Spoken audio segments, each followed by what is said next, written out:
El objeto del acto administrativo está regulado en el artículo 5 de la ley 2744, ¿sí?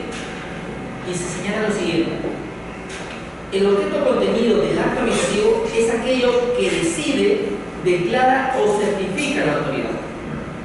Entonces, el acto administrativo tiene un propósito, tiene una finalidad, y esa finalidad, ese objeto, debe plasmarse en el mismo, fundamentalmente en la parte resolutiva, y va a dar lugar normalmente a un derecho administrativo, a una licencia, a un permiso, a una autorización, a una concesión, o en los casos de procedimientos sancionadores, a sanciones como multas o adopción de medidas cautelares, medidas correctivas, medidas preventivas, entre otros. También podríamos resolver un conflicto que se pueda estar dando entre administrados y causar certeza sobre una incertidumbre jurídica. También para eso se puede formular un acto administrativo y sujeto y propósito sería, ¿sí?, causa certidumbre en una materia específica. El artículo 5 también señala: en ningún caso será admisible un objeto o contenido prohibido por el orden normativo, ni incompatible con la situación de hecho prevista en las normas, ni impreciso, oscuro o imposible de realizar. Por ejemplo, si pudiera una municipalidad otorgar derechos de propiedad sobre un terreno vía prescripción adquisitiva y hiciera ese acto administrativo, ¿sería válido? No, porque eso no es una facultad establecida para las municipalidades, y de hacerlo carecería de validez. Por eso acá se dice: en ningún caso será admisible un objeto contenido prohibido por el orden normativo. En el orden normativo, los únicos que pueden hacer prescripción adquisitiva son COFOPRI, las notarías y el Poder Judicial, no los gobiernos municipales. Si lo hiciera, ese contenido prohibido, ahí el acto administrativo carezca de validez. Muchas veces otorgan certificados de posesión. ¿Y cuál es su naturaleza? ¿Y qué efectos probatorios podría tener? Hay una discusión pendiente, ¿no? La municipalidad no tiene entre sus fines otorgar derechos de posesión o derechos de propiedad, no está en su facultad. Y cuando lo hace, no escapa a la legalidad. Me parece que sí. También señala el artículo 5: no podrá contravenir en el caso concreto de disposiciones constitucionales, legales, mandatos judiciales, ni podrá infringir normas administrativas de carácter general provenientes de autoridad igual o inferior o superior operativa, e incluso de la misma autoridad y integral. Aquí hay un problema, porque hemos visto que el Tribunal Constitucional señala que no podemos, como autoridades administrativas, los tribunales administrativos, realizar control difuso. Y entonces, ¿cómo queda este artículo donde dice claramente: no podrá contravenir en el caso concreto de disposiciones constitucionales? Si no puede contravenir en disposiciones constitucionales, tendré que inaplicar en la práctica ese mandato legal que puede estar contraveniendo la Constitución, ¿cierto? Y en ese caso no hago control difuso. Cuando yo aplico una norma y la desconozco porque es inconstitucional, no hago control difuso. Este artículo 5 no se entiende a la luz de la tribunal constitucional, porque acá se hay un mandato expreso, no por decir tribunal, de control difuso, ¿no? Porque el objeto o contenido del acto administrativo no podría ser contrario a la normatividad constitucional. Y continúa: tampoco puedo desconocer mandatos legales y tampoco puedo desconocer mandatos judiciales. De desconocer un mandato judicial puede incurrir el delito de desacato, ¿sí?, de desobediencia a la autoridad. Y eso es ilícito. y en materia constitucional podría dar lugar a multas progresivamente incrementadas y eventualmente una destitución por incumplir un mandato judicial de carácter político. Y podrá infringir normas administrativas de carácter general provenientes de la autoridad de igual, inferior o superior operativo. Si el Tribunal de Registros Públicos ha dictado lineamientos para calificar títulos, los registradores no pueden conocer esos lineamientos precedentes y tienen que respetarlos. Pero no solamente tienen que respetar eso, sino también los propios precedentes no vinculantes que entre registradores pudieron haber causado una certidumbre, una seguridad jurídica entre los entrevistados. Tendría que en todo caso explicar las razones por las cuales me aparto de una forma de resolver títulos en materia registral y no solamente apartarme sin motivar. También señala en el artículo 5 que el contenido debe comprender todas las cuestiones de hecho y derecho planteadas por los administrados. Si yo estoy solicitando que vuelva a votar una elección de un magistrado, tendrá que decirme las razones por las cuales van a hacerlo o no van a hacerlo y motivarles. No podemos de ninguna forma dejar de responder a la inquietud vía solicitud o petición que un magistrado pueda realizar. Y eso me trae a colación el silencio negativo. Cuando aplico el silencio negativo en materia administrativa, ¿qué derecho vulnero? El derecho a la debida motivación. Según nuestro ordenamiento constitucional, la autoridad administrativa debería expresar las razones por las cuales adopta una decisión.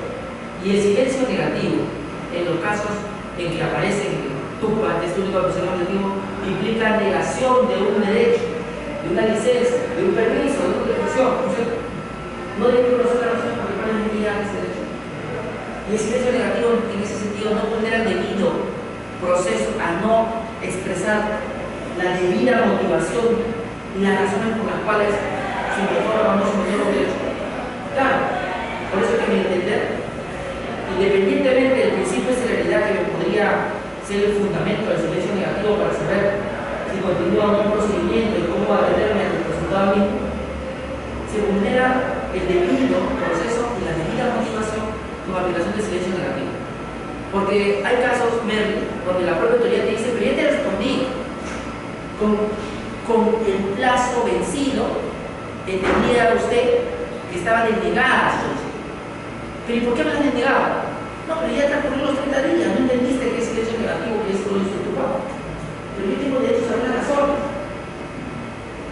Hay una abierta contradicción en la ley 2744 cuando consagra en varios pasajes de su cuerpo normativo debida motivación, debido proceso, principio de legalidad, no a la arbitrariedad y institucionalidad de la autoridad administrativa, y por otra parte consagra el silencio negativo. No se entiende, porque sería contrario a su naturaleza y vacía de contenido la debida motivación. Ya vacía de contenido, o sea, ¿para qué me sirve la debida motivación si creo la figura del silencio negativo? Yo entiendo el silencio positivo, porque todo lo que le favorece al administrado deberíamos aplicar. Yo entiendo la aprobación automática, también, porque es un principio a favor del administrado. Pero el principio del silencio negativo contraviene el derecho constitucional de conocer la debida motivación de los actos administrativos. Por lo tanto, me resulta inconstitucional, me resulta ilegal, ¿no? O, si usted quisiera ponerlo en términos más sociológicos, me resulta falta de legitimidad social, porque ninguna persona puede admitir que sin decirle las razones por las cuales le niega un permiso, le niegue el mismo y usted se quede tranquilo, ¿cierto? Sigamos avanzando. El contenido debe comprender todas las cuestiones de hecho y de derecho planteadas por los administrados.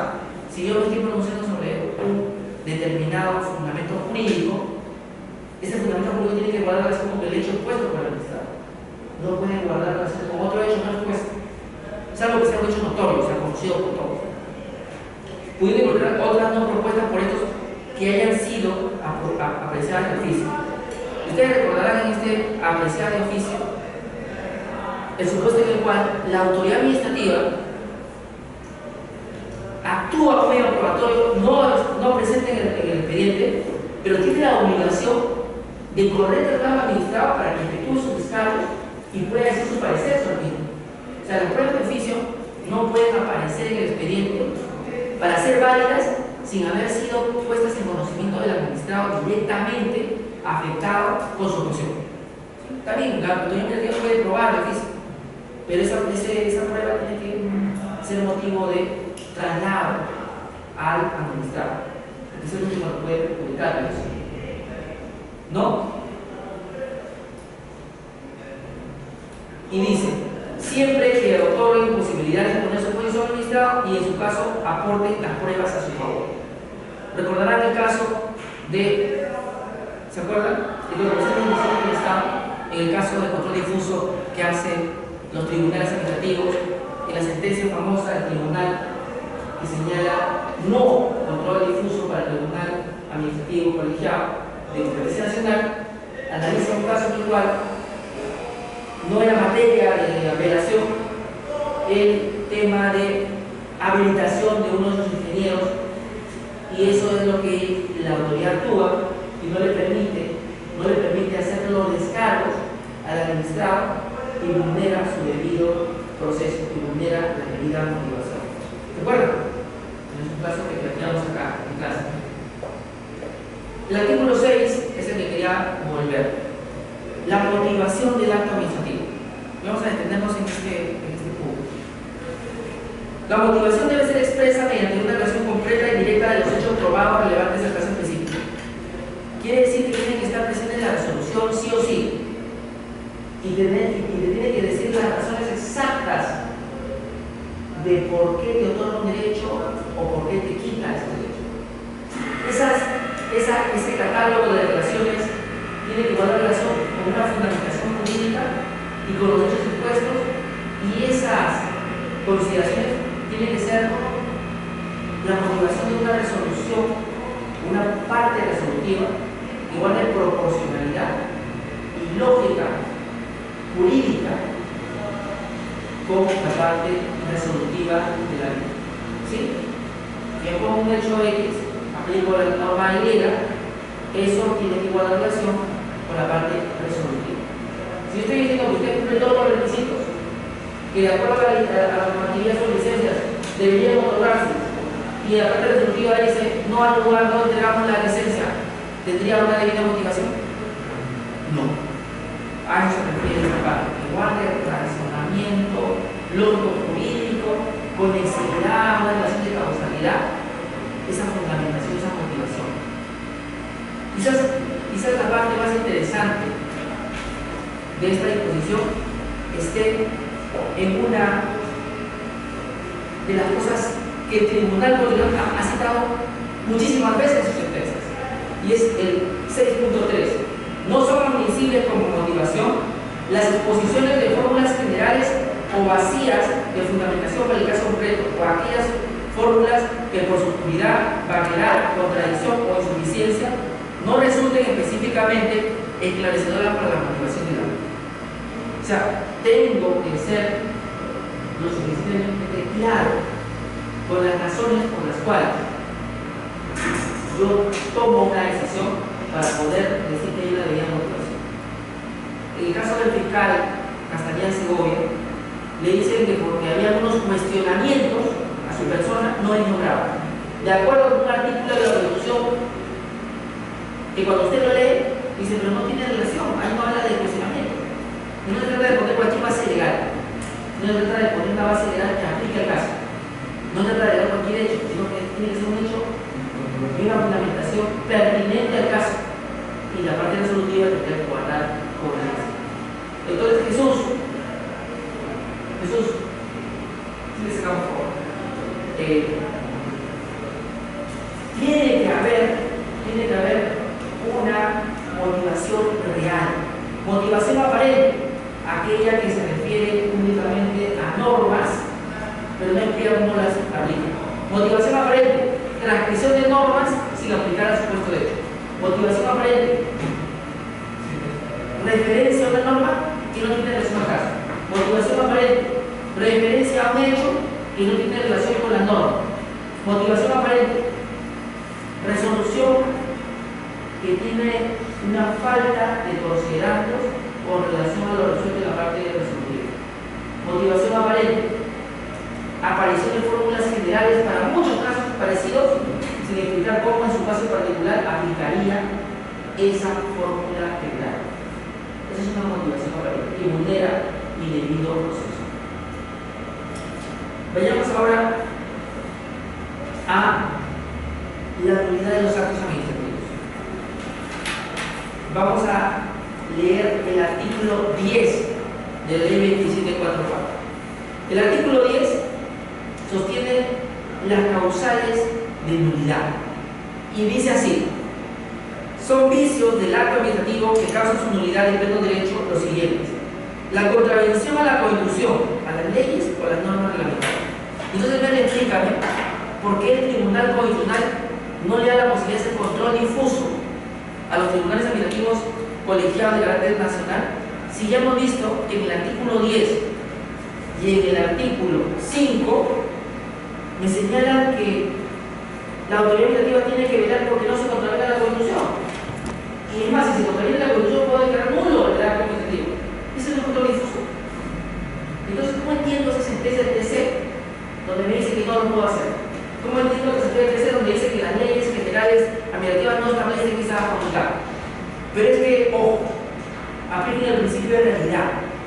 Las cosas no son lo que decimos que son, sino lo que realmente son. Es la teoría de la naturaleza de las cosas de Aristóteles. O sea, yo no digo, por el solo hecho de decirle hombre a Jesús, que ella se va a convertir en hombre. La naturaleza de las cosas es, ella es una mujer. Por más que yo le etiquete con otro rótulo, siempre va a seguir siendo una mujer. No le puedo decir a un perro gato y con eso lo convierto en gato. En este caso, no tiene que aparecer la nomenclatura control difuso para decir que la autoridad administrativa hace control difuso, porque de las propias normas, el artículo 5 y el artículo 10, se desprende esa facultad. Y lo leo.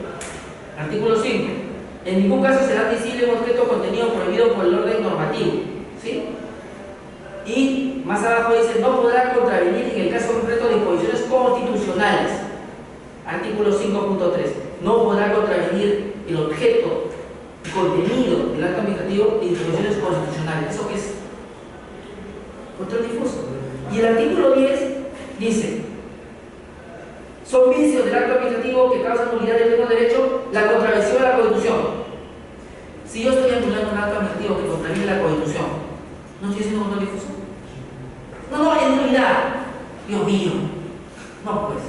O sea, porque estoy diciendo que de pronto una norma en la que se basó un acto administrativo contraviene la Constitución y por lo tanto ese acto administrativo debe ser dejado sin efecto.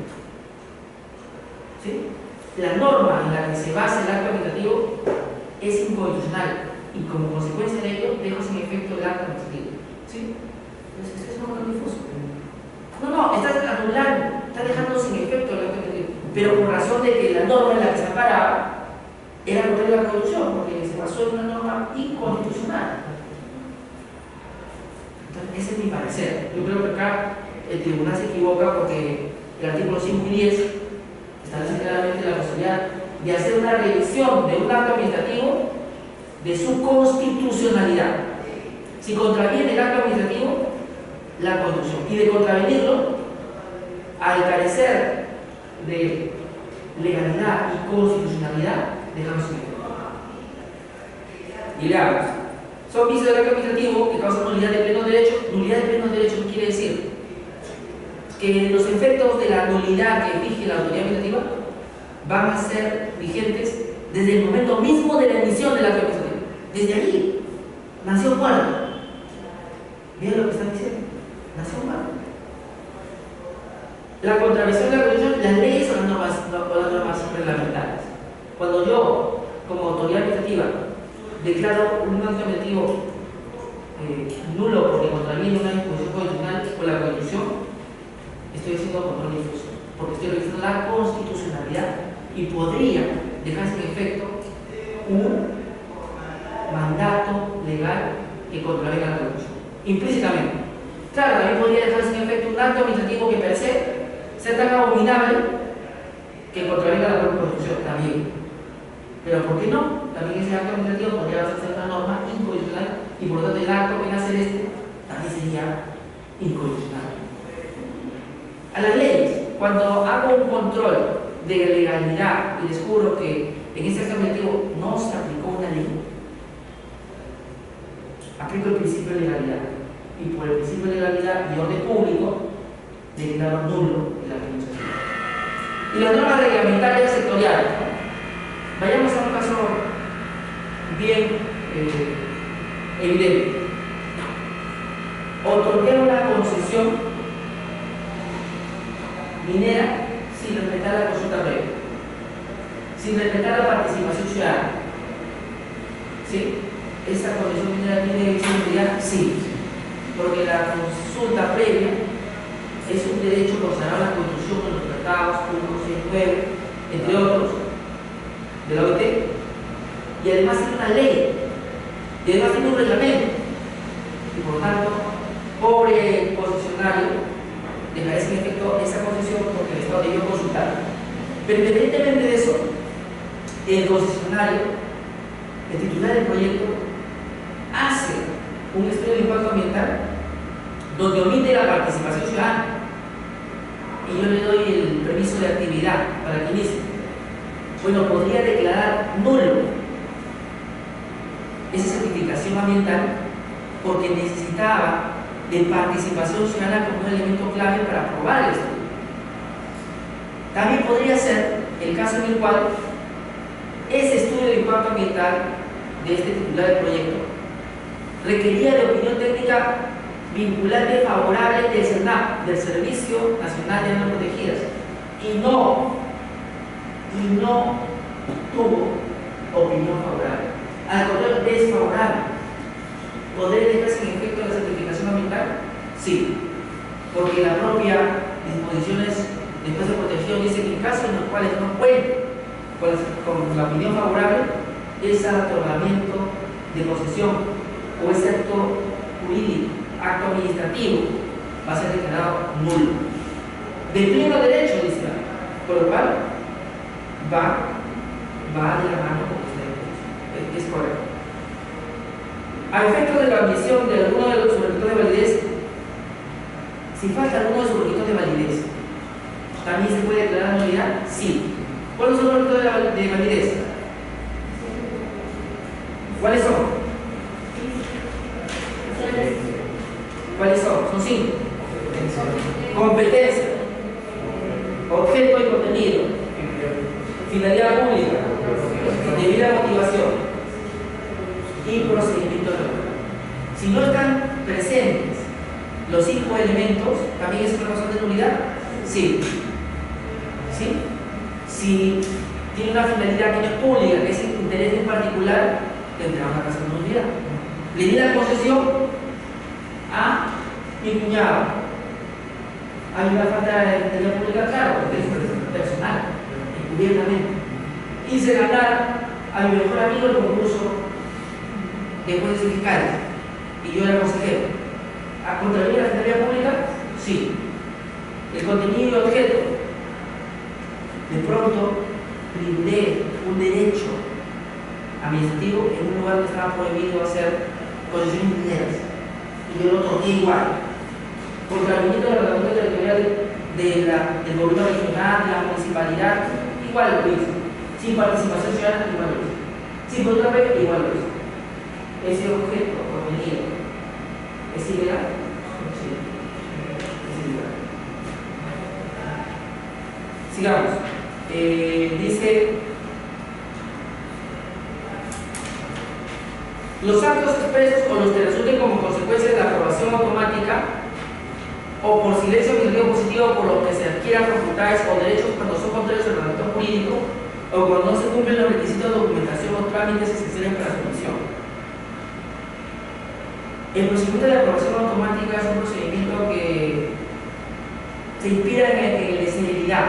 Esto es, en hacer las cosas mucho más rápidas y dinámicas para poder hacer que la economía sea mucho más dinámica. ¿Sí? Presento mi solicitud, con el sello de la restricción, está aprobado. Pero yo decía mi solicitud que tenía una serie de requisitos cumplidos. Me van a fiscalizar y de los 5 requisitos que me pedían, 4 no están cumplidos. Principio de verdad material. Entonces, como he cumplido lo que yo mismo he ofrecido, voy a declarar la nulidad de esa licencia o autorización. Máximo cuando puede contravenir el orden público. Igual ocurrirá en el caso de silencio positivo. Transcurrido 30 días sin que la autoridad se pronuncie, el administrado tiene una duda favorable a su favor y entonces se aprueba el trámite, la licencia, el permiso, la autorización que estaba pidiendo y feliz. Pero ¿qué pasaría si el expediente que entregó parte de esa información es falsa? Podría dejarse en efecto ese derecho administrativo otorgado porque he incumplido uno de los requisitos preestablecidos para darme el beneficio de la duda de que cumplo todos mis requisitos y la aplicación del silencio positivo como mecanismo de premio al administrado en vista a la demora de la administración pública en resolver lo que se le ha puesto a conocimiento, en resolver el otorgamiento del derecho administrativo. Los actos administrativos que sean constitutivos de infracción penal o que se dicten como consecuencia de la misma. Aquí se van a poner los delitos de corrupción de funcionarios. Si yo he ganado un concurso corrompiendo a alguien, evidentemente hay una nulidad. Caso Petroaudios, ¿sí? Petroaudios, era evidente la corrupción, por eso lo transfirieron, ¿verdad? Porque podríamos declarar nulidad en el artículo 10, numeral 4 de la ley 2744, que dice cuando hay infracción penal, puedes declarar nulidad de la condición. Instancia competente para declarar nulidad. Los administrados plantean la nulidad de los actos administrativos que les conceden por medio de recursos administrativos. Puede ser a través de un recurso de apelación. ¿Sí? Podemos poner conocimiento a la autoridad superior inmediata a la que emitió el acto para que ésta sea quien lo deje seguir. La nulidad será conocida y declarada por la autoridad superior de quien dictó el acto. Por lo tanto, el único recurso que me podría caber presentar es el de apelación, porque el recurso de reconsideración lo resuelve la propia autoridad que emitió el acto. ¿Sí? Y eventualmente, si ya no hubiera posibilidad de recurso de apelación porque este ya fue resuelto, un recurso de nulidad, que es extraordinario. Pero en principio, un recurso de apelación, como es resuelto por el superior jerárquico, calzaría por lo que señala el artículo 11 de la ley 2744, que dice: la nulidad será conocida y declarada por la autoridad superior de quien dictó el acto. Si se trata de un acto dictado por una autoridad que no está sometida a su votación jerárquica, la nulidad será declarada por resolución de la misma autoridad. ¿Qué pasa si es una resolución ministerial la que es objeto de nulidad? ¿Quién dictará la nulidad de esa resolución? El propio ministro. La propia autoridad será quien declare la nulidad. Hay casos en los cuales no hay superior. Pues se emitió una resolución ministerial, evidentemente, la resolución que declara nulidad, además de encontrar lo conveniente para hacer efectiva la responsabilidad del emisor del acto impávido. Y aquí quería detenerme. Si hay un funcionario que se ha equivocado y ha aprobado un expediente y ha dado una autorización, desconociendo los requisitos de validez del acto administrativo y con una causal de nulidad contemplada en el artículo 10, debe responder por los actos. Y esa responsabilidad puede ser de carácter administrativa y tendrá que correr traslado a la Contraloría General de la República. Pero también podría haber una responsabilidad penal en la forma de delito de abuso de autoridad. Tendrá que correr traslado al Ministerio Público. pero también podría haber una responsabilidad civil, porque por culpa de entregarle a alguien que no tenía las condiciones mínimas para poderse hacer cargo de una concesión, no me entregaron a mí, me perjudiqué, hubo un lucro cesante, un daño emergente, un daño patrimonial a mi empresa. Entonces podríamos demandar una indemnización, ¿sí? Porque al ministerio o a la entidad la han demandado. Bueno, yo le pediré contra el funcionario que fue tan irresponsable de aprobar una concesión no cumpliendo los requisitos de validez. Efectos de la declaración de nulidad, artículo 12. La declaración de nulidad tendrá efecto declarativo y retroactivo a la fecha del acto. ¿Qué quiere decir efecto declarativo? La nulidad, al ser de pleno hecho, lo único que está diciendo es si el acto efectivo se emitió el día 1 y estamos en el día 10, esa nulidad debería ser entendida desde el día 1, porque es declarativa. Opera desde el mismo momento en que se emitió el acto efectivo, ¿sí? Y no es constitutiva. La constitutiva quiere decir que cuando se detectó la nulidad en el día 10, a partir de ahí para adelante correrían los efectos nulidad. Como es declarativa, corren a partir del mismo momento que se emite el acto, ¿sí? Y continúa. Y retroactiva a la fecha del acto. Se dice que es retroactiva porque como lo dicté en el día 10 la nulidad, hay retroactividad porque todos sus actos que se pudieron haber realizado mérito a un permiso o derecho quedarían sin efecto, serían nulos también. Serían nulos. Tendrá que restituirse lo que se entregó, tendrá que volverse al estado anterior las cosas, porque el efecto de una nulidad es declarativo y con efecto retroactivo. ¿Qué cosa tiene esto de similar con la acción popular? La acción popular tiene los mismos efectos declarativos y retroactivos que esta nulidad contemplada en la ley 27.4. ¿Qué cosas es constitutivo? Las sentencias de inconstitucionalidad son, por regla general, constitutivas. A partir de que se crea la norma, corren para adelante. Y por excepción pueden haber algunos efectos retroactivos, pero la regla es constitutiva. Y dice, salvo derechos adquiridos de buena fe por terceros, en caso operará a futuro. Cuando resulta, recuerden el caso, otra vez, en el que un postor es descalificado por la autoridad de contrataciones y adquisiciones del Estado, ¿sí? Y finalmente consigue demostrar que la descalificación que le hicieron fue ilegal, porque si bien es cierto, el ingeniero no pudo presentar su título profesional, sí presentó su constancia de habilitación ante el Colegio de Ingenieros del Perú, y eso bastaba para demostrar que era un ingeniero titulado y un ingeniero que previamente hizo bachillerato. Pero el concurso ya había acabado y la obra de saneamiento y agua potable ya tenía 9 meses de empezar. Ya había terceros involucrados que se habían vinculado a los contratos asociados a una obra pública. ¿Podemos declarar nulidad de eso? Porque ya surgió efectos y ya hay terceros involucrados de buena fe.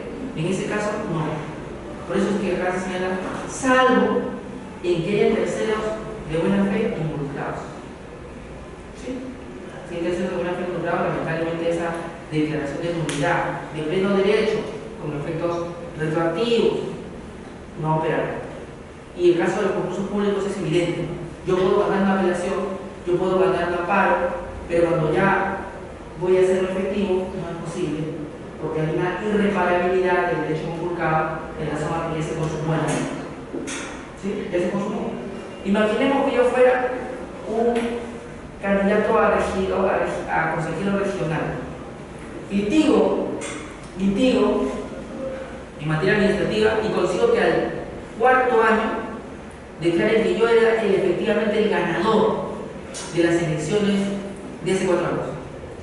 Podría dejar sin efecto todos los actos administrativos que ha emitido en su condición de consejero regional quien entró por la puerta falsa.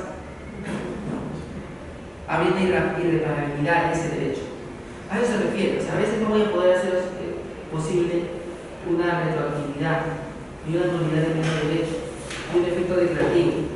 ¿Será declarativo? Sí, pero los efectos no pueden surgir porque ya no hay forma de que yo retroceda tiempo en toda la historia, ¿no? Sigamos avanzando. Respecto al acto declarado nulo, los administrados no están obligados a su cumplimiento y los servidores públicos deberán oponerse en la ejecución del acto, fundado y motivando su negativo. Miren lo que pueden hacer. O sea, yo puedo decir, ese acto administrativo tiene un vicio de nulidad y por lo tanto no lo voy a respetar. Ese acto administrativo tiene un vicio de nulidad porque se basa en una norma inconstitucional. Y otra vez me pregunto, ¿y eso no podría ser una forma de control difuso? Miren el poder que está dando a la administración. Dicen que si ellos entienden que ese acto es nulo, no puede ser exigido. No puede ser exigido. No lo leo. Respecto al acto declarado nulo, los administrados no están obligados a su cumplimiento y los servidores públicos deberán oponerse en la ejecución del acto fundado y motivando su negativo. Ojo, no me están diciendo de que posteriormente a su declaración de nulidad nos podemos oponer. Simplemente dice respecto al acto declarado nulo, los administrados no están obligados a su cumplimiento y los servidores públicos deberán oponerse en la ejecución fundada y motivando su negativo. Pues dice su interpretación. Además puede haber sido declarado nulo en una primera instancia, pero falta la segunda. O sea, no dice cuándo o si es en decisión definitiva, inimpugnable, consentida, declarado nulo, nadie debería respetar ese acto administrativo. No lo dice así. O sea, podríamos entender que un acto administrativo declarado en primera instancia nulo, yo ya podría dejar de cumplir. Problema. Respecto al acto declarado nulo, pregunta, ¿primera o segunda instancia? ¿Judicialmente o administrativamente? Los administrados no están obligados a su cumplimiento y por lo tanto podría ser que en primera instancia ya esté declarado nulo y yo pueda alegar fue declarado nulo. Si fue declarado nulo, entonces yo no lo quiero cumplir. Mi responsabilidad va a ser de alguna forma proporcional a si en última instancia se declara nulo definitivamente el acto o no, me la juego. Pero yo podría variablemente decir, fue declarado nulo y acá exactamente calza. No me están pidiendo decisión definitiva o cosa decidida, ni cosa jugada, simplemente me dicen declarado nulo. Por lo tanto, podría ser en primera instancia. Y además puede ser una nulidad manifiesta, digo, ya hay una resolución de primera instancia, administrativa, o vía judicial, que hace que yo pueda decirle que ese acto carece de un rito de validez. En caso de que el acto iniciado se hubiera consumado o bien si sea imposible recordar esos efectos, solo dará lugar a la responsabilidad de quien dictó el acto y en su caso a la administración para el afectado. Y aquí quiero concluir la clase. Bueno, ¿qué pasó en el caso en el que el postor lamentablemente gana el amparo? ¿Sí? Y se demuestra que hay un vicio en el acto administrativo que lo descalificó, pero ya no podemos reparar las cosas de Dios porque la obra ya empezó y ya va a culminarse. ¿Qué me queda? Bueno, tendré que demandar por responsabilidad civil por daños a la entidad pública y al funcionario que cometió directamente el acto. Tanto el funcionario público como la autoridad administrativa son superiormente responsables. ¿Por qué? Porque la autoridad administrativa se vale de un tercero, se vale de un empleado para brindar el servicio. Si este empleado se equivoca, ¿quién debería asumir la responsabilidad? ¿Quién lo consacó? ¿Quién se vale del mismo? ¿Sí? ¿Por qué responderá el funcionario público? Por dolo o por culpa. ¿Por qué responderá la autoridad? Por un factor de garantía. Él tiene que garantizar un servicio público impecable, que no vulnere normas constitucionales, que no conculque derechos fundamentales, que respete el debido proceso y la debida motivación. Si no lo hace, tendrá que responder civilmente, penalmente y administrativamente. Esa es la dinámica de este tópico de la nulidad. Hay casos en los cuales, como dice la frase bíblica, todo está consumado. Y solo me queda buscar para la responsabilidad civil. compensar o indemnizar al afectado, porque devolver al estado anterior las cosas me es materialmente imposible. ¿Sí? No puedo restaurar el derecho anticipado. Ya la vulneración ha provocado la irreparabilidad del derecho consumo. Nos vemos